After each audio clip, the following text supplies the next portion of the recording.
Hi ನಮಸ್ತೆ. ಇವತ್ತು ನಾನು ಹವ್ಯಕರ ಸ್ಪೆಷಲ್ ಕೊಚ್ಚಿಕಾಯಿ ಸಾಸ್ಮೆ ಮಾಡಿದ್ದೆ.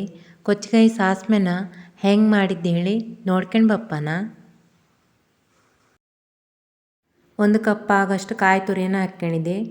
1 ಸ್ಪೂನ್ ಅರಿಶಿನ, ರುಚಿಗೆ ಎಷ್ಟು ಬೇಕೋ ಅಷ್ಟು ಉಪ್ಪು,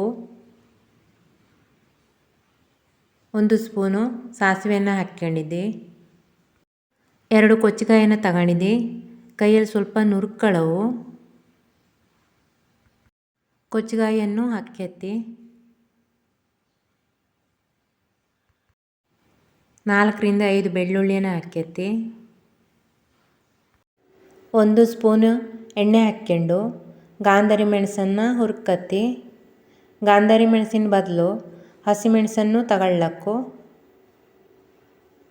ಸ್ವಲ್ಪ ನೀರನ್ನು ಹಾಕ್ಕೊಂಡು ಗ್ರೈಂಡ್ ಮಾಡ್ಕತ್ತಿ.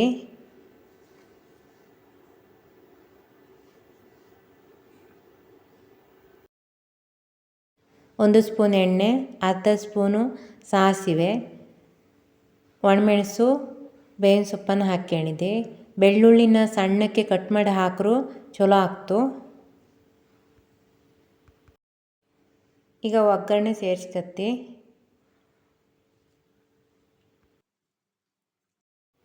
ಈ ಕೊಚ್ಚಿಕಾಯಿ ಸಾಸ್ಮೇಲೆ ಉಪ್ಪು, ಹುಳಿ, ಖಾರ ಎಲ್ಲವೂ ಇದ್ರೇ ಚಲೋ ಆಗ್ತು. ಈ ವಿಡಿಯೋ ಇಷ್ಟ ಆದರೆ ಕೊಚ್ಚಿಕಾಯಿ ಸಾಸ್ಮೆನ ಮನೇಲಿ ಒಂದ್ಸಲ ಮಾಡಿ ನೋಡಿ. ಹೆಂಗೆ ಆಗ್ತು ಹೇಳಿ ಕಾಮೆಂಟಲ್ಲಿ ತಿಳಿಸಿ.